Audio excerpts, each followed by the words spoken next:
So, where is it? And what are we going to do with it? What's up, guys? Here we are to talk about the whereabouts, the purpose, and the future of that last finger of Ryomen Sukuna, the king of curses, and whether or not it will have any effect on the narrative, a massive effect on the narrative, or ultimately it's just another piece of the story that Gege Akusame ultimately forgot. So let's not waste any more time.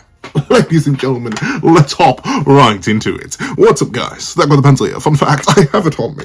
And I keep it on me at all times. And another fun fact, ladies and gentlemen, I don't think Sukuna was right, but at the same time, that's the easiest explanation. Now, obviously, if you didn't know, the four-armed, beefy boy that we are seeing currently taken to court by Hikiruma Hirome and Itadori Yuji is in fact not, I repeat, he is not 20-finger Sukuna.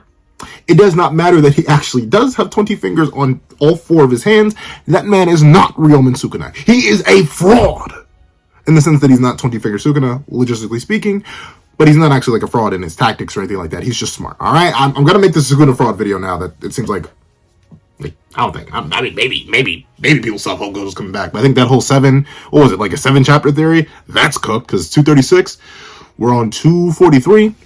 It's been 7 chapters. So I think it's finally time to make the Sukuna fraud video since I don't think the main man who's come to determine whether or not he was a fraud is coming back. So with that being the case, the most simple and easiest explanation to go with this entire debacle and kind of just shut it down and make you wonder, Pencil, why'd you make this darn video, is because we got an answer, right? Like, if we go back to chapter 200, and I believe, unless my brain is miscalculating, I believe it is chapter 222. Allow me to quote directly.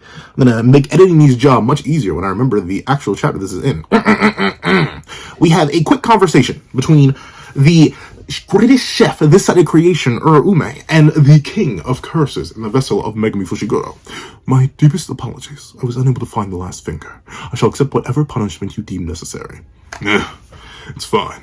Satoru Gojo has the last one. And Ume has an exclamation point. Oh, he does? Well, probably. In order to postpone the boy's execution, he proposed to the higher-ups that they wait until the boy ate all my fingers. But he wouldn't just sit around and do nothing. I bet he's holding off one of my fingers, putting the death sentence on an indefinite hold.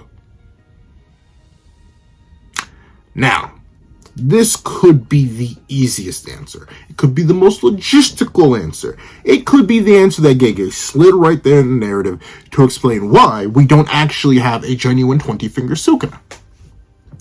But note the one word that I had to quote in there, that even Sukuna himself had to say. Well, probably. So, is it the easiest example, the easiest answer that, the finger's just chilling in wherever Gojo kept it, and we'll never know where it went because, well, Gojo kept it somewhere. Yeah. But it seems too oddly specific, right? Like, this finger isn't like the missing piece of the inverted spear of heaven. It isn't like playful cloud, whatever happened to that after Toji poked it through his head. It isn't even like wherever Sukuna's staff went. No, this is his final finger. And remember, Sukuna can incarnate from any one of them bad boys. It doesn't need to be any specific one. Just a finger of his, if he plops it down the right person, bada bing, bada boom, they're going to incarnate into the king of curses. So, such a powerful and important item, arguably, dare I say, probably the most important item in the series overall, being missing and uncatalogued feels a bit too important to be written off with a throwaway line. Like, well, Satoru Gojo has it. Oh well, I guess I just won't get it back then. And of course, on a power scaling front or on a narrative front, it doesn't really matter. Like, I'm personally in the camp that 15-finger Yuji Kuna can take the entire verse, except for Gojo, by the back of its neck, by the scruff of its neck, and slam it all. So it's not like Sukuna needs the last finger on a power front. Clearly not. And to be fair, we still don't 100% know what the fingers do. We know they do something.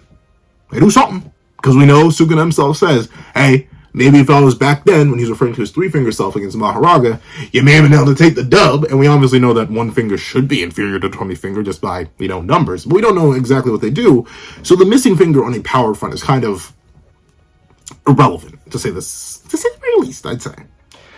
But the fact that it's still out there, and the fact that it has properties that could drastically affect the narrative, or even post-narrative stuff, is why I think this throwaway what in the world is my English? Why I think that throwaway line is a red herring.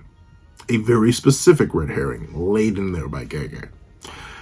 But at the same time, it could not be. Let's explore the path where it is not a red herring. What is this last finger meant to do? Well, once again, the easiest option is that it just sits there. Who knows? Gojo may have left it in his, he may have left it in his toothpaste for so all we know. We have no idea where he would have actually left that finger. Sukuna assumes this. And Sukuna's a pretty smart fella, dare I say. So maybe he just is right, and Gojo left it somewhere. And considering it's Gojo, he probably put a seal on it or something, and ultimately no one knows where that finger is. They'll just sit there forever. Kind of boring, though. What if Gojo left the finger with somebody? Somebody who could use it. Now, of course, y'all gonna be like, Pencil Man, you gotta stop it. Stop hoping for an Obara. And yes, I know. But don't it seem so oddly suspicious? Don't it seem just a little bit suspicious that one, we haven't got a funeral, or even a concrete mention. I know we got that one moment. Everyone talks about it. Post the Yuta and Yuji fight.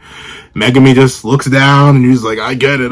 But hey, just in the similar vein to this finger, could be a red herring. And we have one character who just happens to have a technique that could be very useful for beating Sukuna down, considering that last finger is still a part of his soul. It still is a piece of Sukuna. And especially considering Yuji Itadori's on the battlefield right now, it's very, very likely that any other resonance interacting with Yuji series are kind of put in the dirt right now. And Yuji's already kind of a finger that lives, walks, and talks. So him having another finger seems kind of redundant. But there's the other theory that Yuji is the other finger. And by Yuji is the other finger, I mean he ate the other finger. Remember, Yuji said in chapter 222 as well, I do believe, unless I'm mistaken. Oh wait, not 222, 220. He said, hey, let me be real with you, broski. Right here, right now, I'd eat anything to slay that creep. And notably, we don't exactly know how the incarnation works if there's already an active Sukuna. We have no idea. Does it just cancel out? Are there 2 Sukunas? Are there 3? No, I'm kidding. But if there are multiple Sukunas active, do they know each other? Do they have a comm link? Can they communicate? Seemingly not, because Meguna doesn't even seem to recognize Yuji or another Sukuna inside Yuji when Yuji appears on the battlefield. And throughout the very short bit we see in chapter 243, there seems to be very little going on in terms of a mention of another Sukuna chilling inside of Yuji. And obviously Yuji appears to have blood manipulation and not actually Sukuna's technique, at least up to this point. So I think that theory is kind of moot too. But then the question is, where is it? Why not just give it to him? The thing is, right, the reason I'm so, stubborn about this is because it doesn't make sense why. Obviously, I get the reason Sukuna assumes, obviously, if Satoru Gojo was able to hold it, then, he wouldn't want Yuji Itadori to get got. So he would keep it nice and safe, tucked underneath a pillow, just for that right good moment when Yuji Itadori finally needs to get cooked. But, it feels too purposeful, whether it be for the good guy's side or be for the bad guy's side. Now, once again, Sukuna makes the honest and realistic assumption that Satoru Gojo got the last finger, found the last finger, and is hiding the last finger in order to save Yuji Itadori the pain of perishing young. As Gojo said, no one should take the youth away from the youngsters. But have we ever considered the possibility that there's another character within the narrative that happens to have a lot of knowledge about Sukuna and his fingers, and maybe the person who taught Sukuna how to split his soul up in the first place, and also is currently ahead? And not ahead of the game, no, ahead on the ground. Just chilling there. We don't know what Kenny and Sukuna's deal was. And we also don't know how much the two actually trust each other. Now, I know this is a weird thing, right? Like, obviously, they're homies, right? You know, Sukuna was about to fight Gojo, and Kenny was like, hey, bro, don't do that. And Sukuna was like, hey, broski, fine, whatever. And they dapped each other up and ran off into the sunset for a month. But, like, I don't know. Especially considering Kenjaku is the person who mentions the Choso in the Choso and Yuki fight. Hey, broski, I'm gonna be real with you. As long as Ryomen Sukuna and Yuji Tadori exists, the cycle of curses will go on forevermore.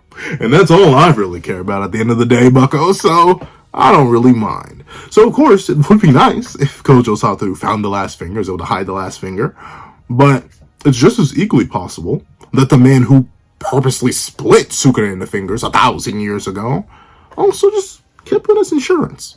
Remember who planted the finger that started the entire series way back in chapter 1. That was Kenjaku. So wouldn't it be fitting if the man who planted the first finger was responsible for the mysterious whereabouts of the last? Now, of course, this would be strange, right? Why, of all characters, would Kenjaku do that? For what reason? Other than the whole, like, oh, he wants to keep curses going and stuff like that. Well, also, you kind of got to remember that there's no one else who could have it. That's the thing, right? Unless there's some secret other third party, unless Miguel himself up in Africa came back, stole the final finger, and scurried back off to Africa with it. There's no other party that would have it. Obviously, Orume wouldn't hide it from Sukuna. Sukuna wouldn't just keep a spare finger as backup. He'd slip that bad boy down too to give himself the best chance against Gojo and the rest of the crew. And obviously, if Gojo had it, that's the most boring answer. But for Kenjaku, we know that Sukuna, he kind of is like a failed experiment when you really think about it. He evolved beyond humanity. He's this almost apex creature. For in fact, I can't say almost, he is the apex creature of Jujutsu.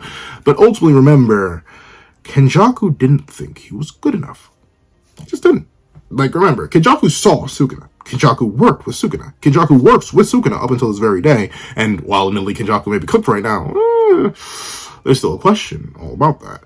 So the real question is, well, if you have a failed experiment that came super duper close to succeeding, and you have an experiment that's about to succeed, wouldn't it be oh so interesting if you could reuse old products, if you will?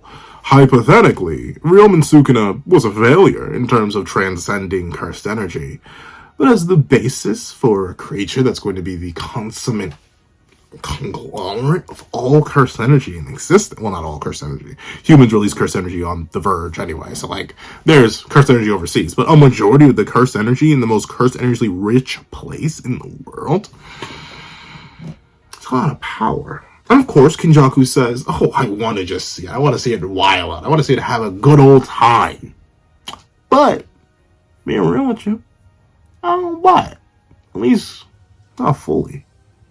So I wouldn't be shocked if Kenjaku, knowing that, well, this thing is going to be of extreme power, but it's also going to be very chaotic. But for me to observe something like this, it probably needs to have some sort of stability, some sort of core, something to base itself around, in a similar vein to all curses. So what if this final finger, this last bit of Sukuna and Kenjaku's will, was kept to the side, kept as an emergency, kept as a backup for the core of the merger? The merger that is going to be so powerful, so dangerous, yet so amazing that it would require someone as overwhelmingly powerful and overwhelmingly efficient as Ryomen Sukuna to control. I think that could be very, very interesting. However, there's the most boring answer, and I'll be I know y'all are like, wait, wasn't the most boring answer Gojo just having it and we're just never seeing it again? Yeah, but like the second most boring answer, Gege just kept it as a backup. Like, in out of universe, like a meta narrative thing, like Gege just kept it as a backup. Because even if Sukuna somehow loses to Yuji and crew, there's always just the final finger. That's just unknown. We could literally end the series. Like, I mentioned this earlier in the video, but like future narrative stuff. The idea that Finger of Sukuna is still around and thus can never be found is kind of just a hint that, oh yeah, Yuji Tadori will never truly be free of this suffering because the source of a whole bunch of it still exists somewhere. somewhere he may never be able to find if Gojo hit it, or if Kenjaku hit it, or if Sukuna himself hit it and he was just messing around. Like, there is that variation of it, but I do think the final finger is going to be important. Where it is, I'm leaning towards Kenjaku having something to do with it. I don't know. Especially since Sukuna makes the explicit assumption about Gojo, and Gojo, unlike Kenjaku, I believe has kind of finished their role in the narrative.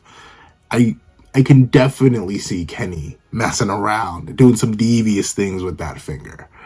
But that's what I think. Please tell me what you guys think in the comment section down below. I want to thank you so much for watching. If you made it all the way to the end of this video, please leave